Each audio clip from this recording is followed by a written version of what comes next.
Garçon Gigi, série de vidéos dédiées à la construction d'une valeur sexuelle. Cette vidéo-là, je l'ai produite ou bien je la dédie premièrement à Steffi Joyce. C'est pas que je cherche des vues. En principe, je dis madame, mais je la dédie à Steffi Joyce, journaliste et animatrice culturelle qui m'a inspiré la production de cette série de vidéos qui va suivre sur la culture ou bien les opportunités financières que nous pouvons tirer de la noix de coco ou bien de la culture du, du cocotier. Et euh, l'ensemble de la documentation, bien l'ensemble de cette vidéo, donc l'ensemble des informations documentées que j'ai pu obtenir, sont le fruit de recherches ou bien de visites effectuées d'abord auprès de l'association ivoirienne des producteurs, des planteurs et producteurs de cocotiers et copra, qui est une association qui fait la promotion de la culture du coco, de l'exploitation, de la culture des cocotiers, de l'exploitation du coco. Je voudrais également remercier Agribrick Demi. Agribrick Demi, d'abord qui est un site, mais qui est un individu, qui est une personne basée au Nigeria, qui est un grand planteur de noix, qui est un grand planteur de cocotiers, qui est un grand producteur de noix de coco, qui tire en tout cas l'essentiel de ses revenus financiers dans l'exploitation de la noix de coco ou du cocotier de façon verticale. N'oubliez pas de vous, et également je voudrais remercier le Centre national de recherche agronomique, le CNRA, mais surtout l'Institut national de recherche sur le coco et le cocotier des Philippines pour l'excellente documentation qu'ils m'ont fournie, qui me permet de vous produire une monographie détaillée, en tout cas sur la culture du cocotier et sur l'exploitation du coco. N'oubliez pas de vous abonner à la chaîne, d'activer les cloches de notification pour ne pas rater ce qui se fait de mieux et en mieux en termes de construction d'une valeur sexuelle, pour pouvoir suivre en premier, en prime, les vidéos, les shorts que je produis, c'est-à-dire des réponses aussi concises que précises sur des thèmes que je développe en premier, et également pouvoir avoir accès ou bien pouvoir recevoir les notifications de création ou bien de programmation, de diffusion de nouvelles vidéos. Donc, quelles sont les opportunités qu'un individu peut tirer de la culture du cocotier et de l'exploitation de la noix de coco? Alors, il faut savoir que le cocotier est un arbre, on va dire comme ça, de la famille des Aricacées. Mais dans la famille des Aricacées, il est du genre cocos. C'est-à-dire, dans la famille des Aricacées, on retrouve les palmiers, tout genre de palmiers, mais puisqu'on s'intéresse à une agriculture tropicale, le palmier à huile, en tout cas, tout, voilà. Mais lui, il est de la famille des cocos. C'est un fruit également qu'on appelle l'arbre de vie parce que sur le cocotier ou bien du cocotier, c'est-à-dire des différentes composantes du cocotier, on peut tirer une vaste gamme ou bien on peut produire une vaste gamme de produits. Allez, comme pour pouvoir faire la totalité, mais on peut tirer une vaste gamme de produits. De sa cosse, c'est-à-dire de son emballage naturel, externe, ou bien de sa cosse, on tire de la fibre.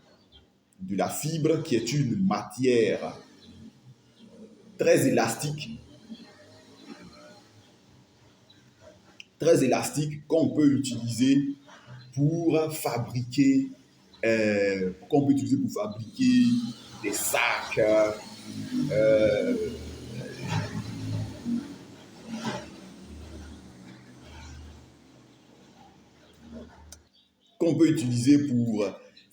des sacs, des ficelles, des attaches de sa coque. De sa coque qui est surtout broyée, c'est-à-dire surtout retravaillée, on parvient à en extraire du parquet, des revêtements de sol, du combustible. Ok, on parvient à du combustible de ces palmes. On peut produire des, des balais, euh, on peut produire, donc pour revenir, on peut produire des balais, des paniers, des chapeaux, même faire des, même en produit également du toit de chaume, c'est-à-dire de la chaume. euh, En tout cas, on peut en extraire des pics à dents ou bien des cure-dents. Donc, alors, il faut savoir que le cocotier, c'est-à-dire le jus de coco, donc, pour revenir, pour être bien plus précis, pour ne pas vous donner des informations approximatives, mais également de son tronc, on peut retirer du matériel de construction, c'est-à-dire on peut produire en fendant le tronc d'un cocotier ou bien d'un cocotier, on peut y retirer de la charpente qu'on peut utiliser dans la construction. On peut également utiliser le tronc de cocotier pour fabriquer des meubles. Et il faut savoir que depuis 2007, il y a une statistique qui est tenue. Depuis 2007, 60 millions de tonnes métriques de noix de coco sont produites par an.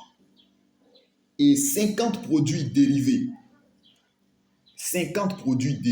donc finis, semi-finis ou bruts, en rapport avec le cocotier, sont en vente dans le monde. Voilà, pour la petite histoire.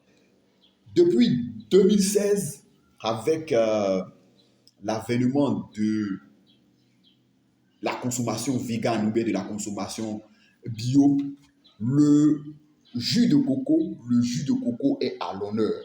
Avec une explosion de ses ventes, c'est-à-dire de l'eau extraite de la noix de coco, qui représente un marché de 2,2 milliards de dollars américains pour actuellement une production de 70 millions de litres de jus de coco, soit 96% des boissons rafraîchissantes ou bien soit 96% des ingrédients de boissons énergisantes appliqués au sport. Donc l'ensemble des power drinks ou bien des sport drinks qui sont en vente sur le marché actuellement ont 100%, sont 100% constitués de jus de coco, de l'eau de la noix de coco ou bien de ce qu'on appelle du jus de coco. Voilà, du jus de coco. Cela n'occulte pas les autres produits naturels ou traditionnels qu'on extrait de la noix de coco, à savoir, le copra, l'huile de coco, mais également certains acides gras, certains acides gras, okay, des alcools gras également qui sont extraits du pressage ou bien de la synthèse entre la pulpe du coco et l'eau de coco, mais également le méthylène, le méthyléther, ok, le méthyléther. Et on va parler de la crème de coco, du lait de coco, de la farine de coco euh, et les charbons ardents qui sont extraits de la cinération ou bien du brûlage de la coque de coco. Voilà. Donc, le cocotier produit naturellement sur 80, sur les côtes ou bien sur les terrains côtiers ou bien sur le littoral de plus de 90 pays dans le monde. Allant, je vais la chapitre bien en commençant par soi, allant de la Côte d'Ivoire, mais ça commence généralement à partir des côtes du Sénégal jusque jusque mais pour citer les plus gros producteurs, c'est-à-dire de la Côte d'Ivoire jusqu'au Nigeria, ok, pour aller en Indonésie, aux Philippines, en Inde et au Sri Lanka, pour ne citer que les plus grands trucs. En Afrique, le Nigeria est un acteur majeur de la filière coco avec 10 millions de cocotiers produisant annuellement 1 milliard de noix de coco d'une valeur marchande de 45 millions de naira. Voilà, de 45 millions de naira pour la consommation directe de la noix de coco.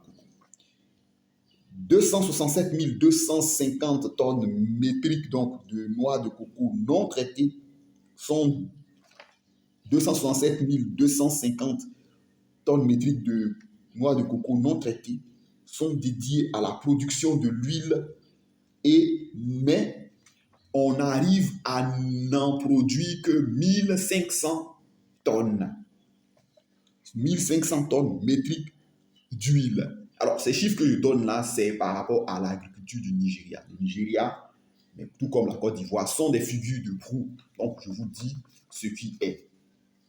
Donc, pour l'opportunité à explorer vers le Nigeria, j'ai fait une insertion parce que je vous ai dit que j'ai eu également un entretien avec un jeune producteur, mais un géant dans la production ou dans l'exploitation du cocotier, donc qui donne les chiffres ici. Donc, de 267 250 tonnes métriques de noix de coco non traitées, c'est-à-dire qui ne sont pas taillées pour être consommées, et donc qui sont dédiées à la production de l'huile, on ne réussit à produire que 1500 tonnes métriques d'huile de coco. Voilà. D'huile de coco nécessaire à la consommation nationale. OK. Alors que les besoins en huile de coco du côté du Nigeria sont de l'ordre de 7000 tonnes métriques de noix de coco, ce qui fait un déficit de 5500 tonnes métriques d'huile de coco. Voilà, d'huile de coco. Alors que ces